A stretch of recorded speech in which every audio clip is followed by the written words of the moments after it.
PTI के वकील ने कौमी असम्बली के मुनरिफ अरकान केस में मजीद शवाहद जमा कराने की सदा कर दी। मुनरिफ अरकान के वकील ने पीटीआई की दरख्वास्त पर एतराज़ कर दिया। इलेक्शन कमीशन में पीटीआई कौमी असम्बली मुनरिफ अरकान केस की समाअत हुई। पीटीआई वकील फैसल चौधरी ने कहा कि मैंने कुछ मवाद जमा कराना है जिस पर डिक्लेरेशन बनाया गया। अगर जवाबदेह मवाद जमा करा सकते हैं तो मुझे भी मवाद जमा कराने की इजाज़त दी जाए। उन्होंने बताया कि असद उमर, शाह महमूद कुरैशी और आमिर डोगर अपने बयान हल्फी देंगे। मैंने बयान हल्फी की तस्दीक करानी है।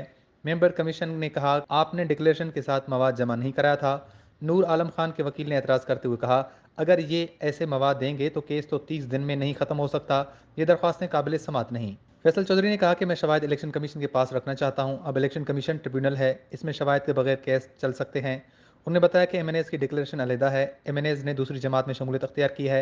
मुझे मवाद पेश करने का मौका दें, मैं सब पब्लिक दस्तावेजात पेश कर रहा हूँ। नूर आलम खान के वकील ने कहा कि ये आज कहते हैं कि अब अखबारी तराशे और मवाद पेश करने हैं, इसकी इजाज़त नहीं दी जाए। चेयरमैन पार्टी को खुद नहीं मालूम कि मेम्बरान ने कौन सी जमात में शमूलियत अख्तियार की। ये मवाद तख्लीक किया जा रहा है, इसे पेश करने की इजाज़त ना दी जाए। वकील नूर आलम खान ने कहा कि ये रेफरेंसेस बेबुनियाद और झूठ पर मबनी हैं, उनको शवाहिद देने का वक्त ना दिया जाए। ये रेफरेंसेस के साथ शवाहिद जमा कराते। मेंबर कमीशन ने कहा कि उन्होंने दूसरी जमात में शमूलियत अख्तियार की। फैसल चौधरी ने कहा कि जी बिल्कुल, उन्होंने दूसरी पार्लिमानी जमात में शमूलियत अख्तियार की। Chief election commissioner Sikandar Sultan Raja ने कहा कि हम पहले भी रोजाना केस सुनना चाह रहे थे, आपके कहने पर ही हमने केस की समाअत मुलतवी की। अब हमारे पास ज़्यादा वक्त नहीं है। फैसल चौधरी ने कहा कि मैं 1 घंटे में अपना केस मुकम्मल कर लूंगा। पीटीआई के वकील दरख्वास्त पर मुनरिफ अरकान केस की समाअत बुध तक मुलतवी कर दी गई।